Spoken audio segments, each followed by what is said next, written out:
Okay, let's get started. So, hi everyone. My name is Derek. I'm a business development manager here at GenoBioTX. First, it's a pleasure to welcome everyone to today's webinar.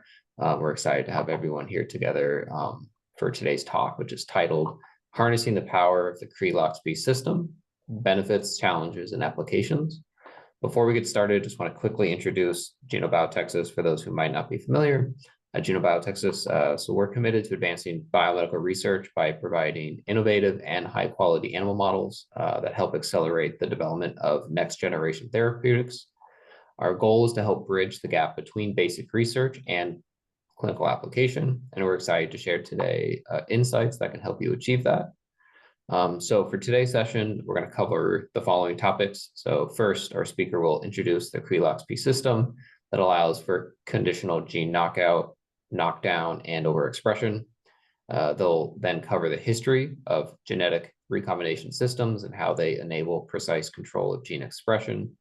And then finally, they'll present GenoBioTX's genetically modified models that use these methods. And also at the end, we'll have a Q&A session. So feel free to drop any questions in the chat as we go along. I'm thrilled to introduce our expert speaker today. So today we have Dr. Andrei Golovko. Dr. Golovko received his Master's of Science in Microbiology at Moscow State University in 1992. He also has his MBA in Marketing from Rutgers, as well as his PhD from the Institute of Cell Biology and Genetic Engineering from Ukraine in 2003. Dr. Golovko has more than 29 years of experience in genetics, genomics, and comparative medicine and disease modeling, both in academic and industry environments, including generating and analyzing genetically modified models used to identify potential drug targets, including MPC 1L1, which is the target for Schering multi-billion-dollar drug Zieta. Dr. Golovko now acts as the Associate Director of Business Development here at GenoBioTX. And without further ado, let's get started. Dr. Golovko, the floor is yours. Okay, thanks, Derek, for the introduction. And all I just want to add is that I personally have many years of experience designing, creating, and analyzing Cre-lox strains, and will be happy to provide my insights today. So my presentation will consist of several parts. First, I will introduce the Cre-loxP system. I will discuss the practical issues with the Cre-loxP mice, some considerations for constructing Cre strains, and like a brief information about GenoBioTX and what we can offer in this field. So the Cre-loxP system is the efficient recombinase that was derived from P1 bacteriophage. It was originally developed by Dr. Sauer and patented by DuPont in 1988, and was initially used for activating gene expression in mammalian cell lines.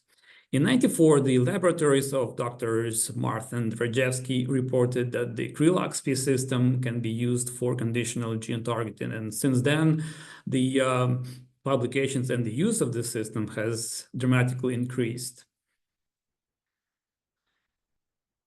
So Cre stands for the causes for recombination. It's a 38 kilodalton site-specific enzyme that can catalyze recombination between two LoxP sites. And LoxP stands for the locus for crossover in P1.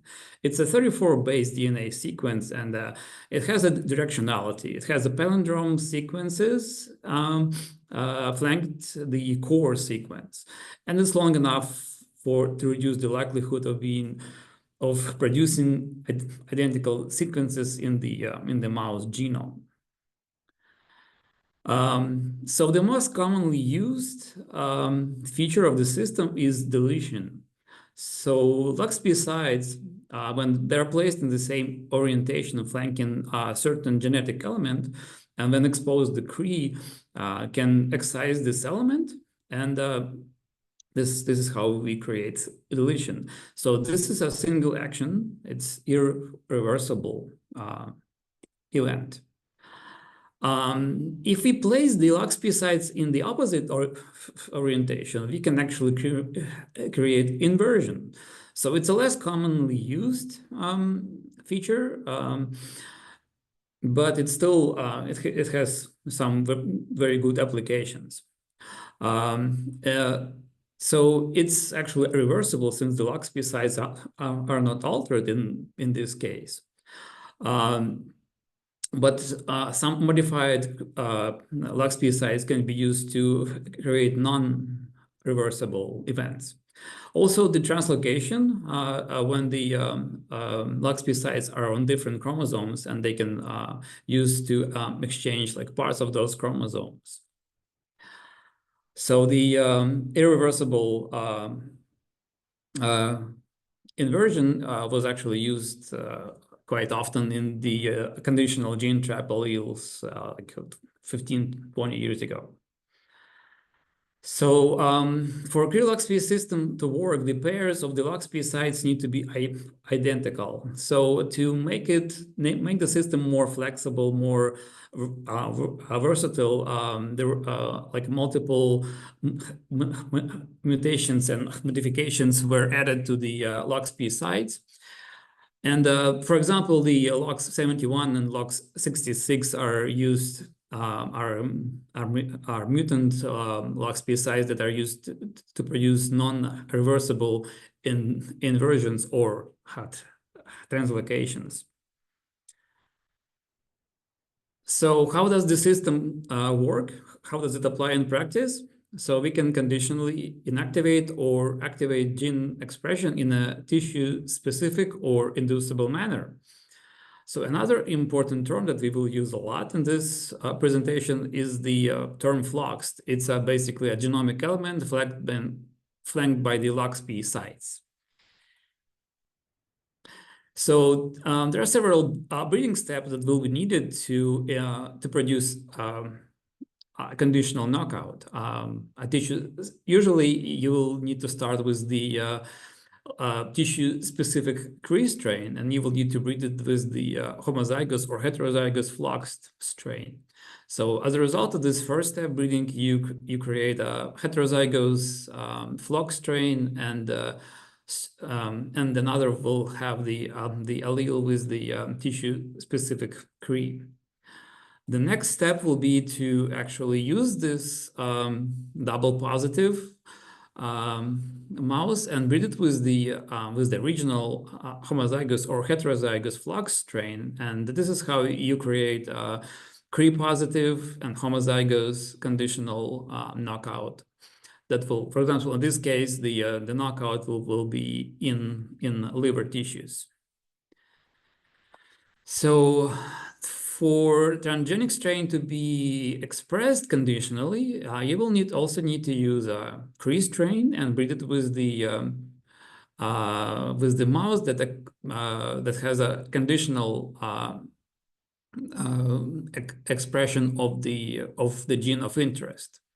So only one step is needed because you can produce the conditional overexpressing gene of interest by breeding with the Cre line. So transgenic strains usually have a flox stop element that prevents transcription, but when exposed to the Cre from the tissue-specific promoter, this will activate gene expression. The expression cassette can be either randomly inserted in the genome or targeted to a specific safe harbor region where the insertion is not going to create position effect or mutation with phenotype. There are several loci that are being used. ROSA26 is one of them, for example. It's a non-coding RNA that also has its own promoter. So actually, this locus can be targeted with the gene of interest inserted so that the ROSA26 promoter will drive the expression. H11 is another locus, but it doesn't have its own promoter. So when exposed to the Cre, this alleles will activate gene expression. So the transgene can be any sequence of interest. It could be coding region, non-coding region, shRNA, anything. The stop element is usually a flox poly A or expression cassette. So the Cre-loxP system became popular in single-cell lineage studies. The original version includes a large expression construct with several flux reporter cassettes carrying different pairs of mutant LoxP sites, which can be expressed in the random manner when exposed to the Cre, resulting in the deletion of the stop elements and activation of the specific reporters. So the more advanced and maybe another approach is use inversion function of the Cre-loxP system, as well as deletion that will also result in differential expression of various reporters. So this alleles are called rainbow, one or two, depending on the structure of the reporters, since they're very useful for tracing exons through the nervous system. So Cre-loxP system translocation function can be used to mimic or recreate certain conditions, certain human conditions. For example, the acute myeloid leukemia is actually a translocation event between two chromosomes where the genes called MLL and ENL are fused, and also the MLL and AF9 genes are fused through the translocation. So, and as you can see, the cancer, this mice develop leukemia phenotype and die at a certain age. So another major improvement on the Cre-loxP system was making it inducible by fusing the ligand binding region to the human estrogen receptor, ER, with Cre recombinase. The fusion protein Cre-ER is localized in the cytoplasm. Only upon estrogen induction, the fused Cre protein can dissociate from the anchor protein HSP90 and enter the nucleus, where the Cre can recognize the LoxP sites and will produce recombination. Now we can control the injection time of the estrogen, and we can activate time-specific regulation of the gene recombination. In order to avoid the interference by the endogenous estrogen, a point mutation was generated in the ligand binding region, thus allowing the Cre-ER to only respond to the induction by exogenous synthetic estrogens, such as tamoxifen or 4-OHT. Such fusion protein is named as Cre-ERT. Later, it was found that the 3-point mutations in the human ligand binding protein domain, Cre-ER2 was much more efficient, much more sensitive to the synthetic estrogens than the Cre-ERT, and that's where we have Cre-ERT2 system. Okay, in my experience working with the Cre-lox and talking to other PIs, I've heard complaints that the strains don't produce correct recombination or expected phenotype. So there could be many reasons for that. So it's very important to evaluate the strains before using them for your work. So the Cre lines need to be evaluated for recombination efficiency, expression specificity, and leakiness of the expression. And there are several steps to assess the new or the Cre line that you want to use in your work. And we will discuss those steps in more detail. First of all, you need to review the mouse origin, background information, and relevant published articles. There could be a lot of similar Cre strains. For example, there are multiple Cre strains with insulin gene promoters. that are actually that were created by independent labs, and they the sizes of the insulin promoter were quite different. So you might expect like different results from all these strains. So it's very important to see which strains you really want to use, and which strains will produce the results of interest. A good place to start is MGI Cre portal. It's a Jackson database, because they have well-documented and systematized Cre strain information that includes expression data in embryonic and postnatal tissues. So, and it allows you to search the database by promoter or tissue-specific expression. It has a lot of interesting data and very useful. Once you selected and obtained the strain, you may need to confirm that it's the correct strain by strain-specific genotyping. For some strains, only generic Cre, for example, is available. But again, if you're not sure if you have the right strain, it's very important to use a gene-specific, strain-specific genotyping, not just a generic Cre PCR or PCR assays. So Cre expression can be validated at the DNA, RNA, and protein level after breeding with the flux gene of interest, or it can be analyzed by breeding with the reporter strain. However, keep in mind that the same Cre line may produce different recombination efficiencies in different flux alleles. It's influenced by the expression level of the Cre recombinase, as well as the gene location and the size of the flux region.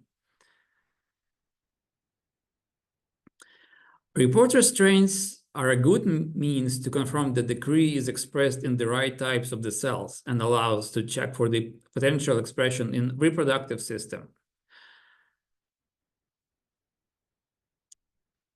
Because unexpected germline recombination that produces whole body knockouts may pose a significant problem in experiments and lead to unexpected results if not detected. Here is a study report showing that germline recombination found in many analyzed strains. And in my personal experience, we had several strains that produced recombination in the germline cells, where we would be basically lose the conditional feature of the system and would have a whole body knockouts in our colony, again, unexpectedly. So it creates a lot of issues down the road and produces incorrect results. The goal is to avoid permanent flux region deletion in the germline. So the designing and using comprehensive genotyping strategies is very important. Only genotyping for the flux allele may not be enough. Therefore, it's also important to genotype your mice for the flux del or knockout allele. Here's an example how the knockout allele was detected in reproductive system and passed to the germline. Another example of leaky expression in reproductive system that resulted in non-specific global expression of tomato in this case, and in the on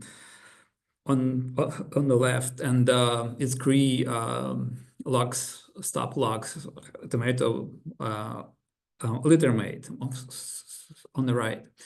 So, and unexpected recombination was found later by the presence of the 20 base pair band.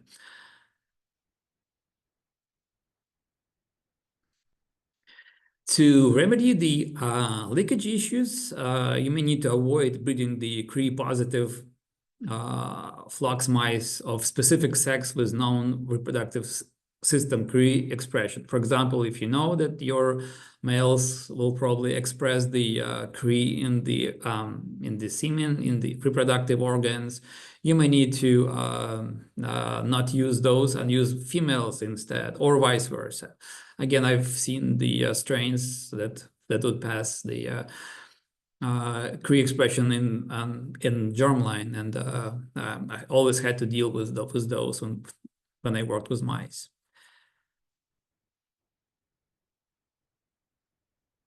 At the same time, actually, the expression of Cre in the reproductive organs can be useful if you want to convert your strain from the conditional knockout into whole body. There are several strains that are with known expression in the reproductive system, such as DPPA3, DDX4 Cre, and ZIP3 Cre. Another issue to keep in mind is you won't be able to produce homozygous knockout if both Cre and FLOX genes are on the same chromosome. So you may need to avoid those if you really need the homozygous conditional knockouts, or you may need to redesign or actually create a new strain of Cre in this case, or use the FLOX allele to recreate this strain on the same chromosome.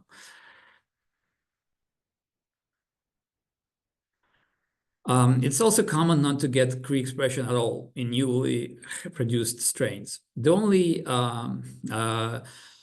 way to remedy it is probably to screen for the multiple breeders. So never use just a single breeder, single founder for your future use and for your future experiments, but try to use several founders and test expression of Cre in those until you find the one that works well. Also, it's important to test your Cre construct before using it in the targeting in animals.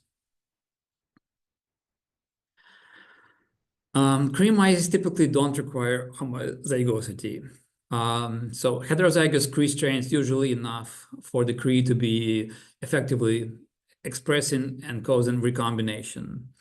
And homozygous Cre strains may also lead to unexpected phenotypes, especially if it's a targeted knock-in into like a certain mouse locus with known phenotype, or it could be a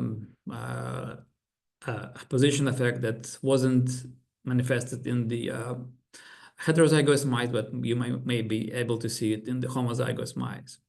Also, it could be some toxicity issues could be related to the overexpression of the Cre protein and interaction of Cre with the endogenous genes that may also lead to the phenotypes in the Cre mice, just the Cre mice without the FLOX region. So, for example, if you're using a strong promoter in pay, it may lead to leaking Cre expression that's without tamoxifen, that I will probably address later. For example, CAG could be like a very strong promoter that actually lead to the leaky Cre ERT2 expression. So to detect the issues with the Cre ER leakage, you can actually use reporter FLOX reporter strains. For example, here as you can see, there's leaking tomato expression in the non-induced tissues that carry the CDH5 Cre and AI3 or AI14 strains. So, and last but not least, the configuration of your FLOX allele may play important part.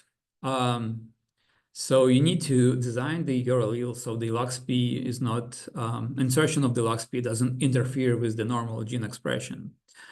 When designing FLOX strain, keep in mind that you need to knock out an exon that will cause a frame shift. If frame shift is not possible, then you may need to consider knocking out critical domain. In both cases, we're actually talking about so-called critical exon. So you need to avoid modifications of the regulatory regions. So placing your LoxP sites in the upstream of the 5' UTR may not be a good idea because it may interfere with the promoter elements. Also, you may need to avoid affecting splice sites. The rule of thumb is to place your LoxP sites at least 20 base pairs upstream and downstream of your exon. Again, always a good idea to design your LoxP sites inside the large introns. So, and let's talk about what we need to consider when constructing the Cre mice. So there are many things to consider when you want to choose Cre or Cre-ER. It really depends on your applications and intended use. So first of all, the location of the Cre or Cre-ER insertion, if it's targeted or random insertions, and if it's a targeted insertion, what kind of linkage are you going to use? There are other things to consider. Cre is not inducible, so knockout time is uncontrollable. Cre-ER is inducible, so you can do a time-specific knockout. Observed results from Cre and Cre-ER may originate from different effects, and I will talk about this later. Cre has a higher recombination efficiency than Cre-ER, and Cre-ER offers better specificity than Cre. Cre-ER might have issues with the leaky expression. And also Cre-ER can be used for the lineage tracing studies. So observed results from Cre and Cre-ER have different origins. With Cre, the timing of action is uncontrollable, so the gene knockout may occur in early development or outside of the intended experimental time window. Also, Cre action is irreversible. Once a cell is labeled, the daughter cells will also be labeled. So the effect of Cre results from the accumulation from the zygote stage all the way up to the observation point. So cells labeled by the Cre strategy all originate from the original one where the targeting occurred when the Cre started to express. And observed results from Cre-ER results usually are derived from the gene expression when the drug is administered. So the results from Cre-ER are directly dependent on the gene expression profile with the tamoxifen induction window. Basically here's the induction window where the recombination will occur, and usually at some point if you don't administer tamoxifen more, the metabolism will allow to clear the tamoxifen, and all the cells that will express Cre will be actually those that were activated during this time window. I mentioned that Cre efficiency is higher than Cre-ER, but there is a way to actually improve it. So the self-cleaved inducible Cre showed a significantly higher efficiency in recombination compared with the conventional Cre-ER. It's called as Cre-ER system. It's one of the ways to improve efficiency and at the same time have very high level of the recombination effect. And here's some data showing that the Cre-ER has a better specificity in the analyzed strains.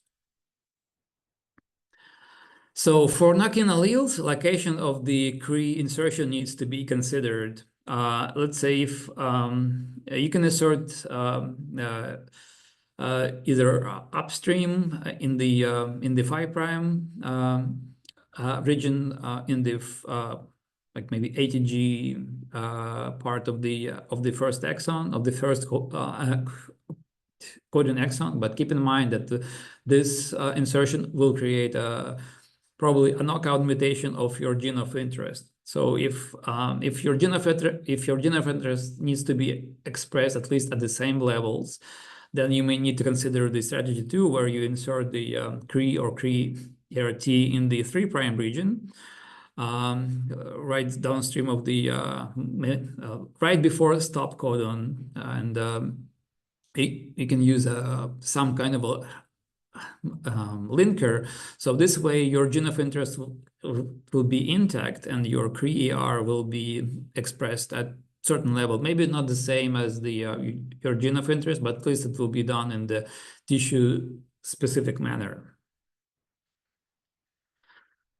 Several types of linkers can be used to drive expression of both the target gene and Cre from the same locus. Iris is the ribosome entry site. It produces lower expression levels in the downstream CDS. And 2A is the protein break element that produces the same level, but it may add amino acids to the to both proteins. So really, depending on what kind of application and what kind of results you want to have, you might want to consider Iris or 2A. There are several other linkers that can be used as well, but these two are the most commonly used. And here are some examples of the leaky Cre-ER expression in some Cre strains, KRT14 and TUR-Cre. So, and that's more or less that I have to talk about the Cre-loxP system, and I would like to say a few words about GenoBioTX. As Derek mentioned, we are a company with a deep history. We are more than 23 years in business. We currently have more than 10,000 strains in our repository, and over those 23 years, we produced more than 20,000 those strains. We have more than 500 genetically modified cell lines, and we have capacity to produce more than 4,000 strains per year. We actually have a big collection of the Cre and the reporter strain that can be used in combination with those Cre lines. We encourage you to search our database. It's actually, the website is here. It's Find Cre, and actually we systematize them by the what type of application they can be used. Also, when you search our database, you can see that we try to put some information about the cell type where this specific Cre is expressed, the strain name, and some other information. And as far as the fluorescent reporters, we also have a list of those. You can see them in the fluorescent section of our database. And in most of them will have some information and some data showing the expression information from those strains. And if you are really interested, you can actually see you can actually contact us, and we will be able to provide information about those strains. So our vision is to provide global researchers with professional, comprehensive, and integrated animal model services to create universal, simplified, and efficient approaches towards uncovering the mysteries of life. And we can create custom model services. We can create custom models. We can make knockouts, knock-ins, conditional knockouts. We can make like novel Cre lines, for example. We have a long collection of the catalog mice that can be used for research immediately. And we provide pharmacology and pharmacodynamic services. And we also can provide other supportive services in addition to what to those mentioned. So, and that's basically everything that I have. And thanks for your attention, and I'll be happy to answer any questions that you have.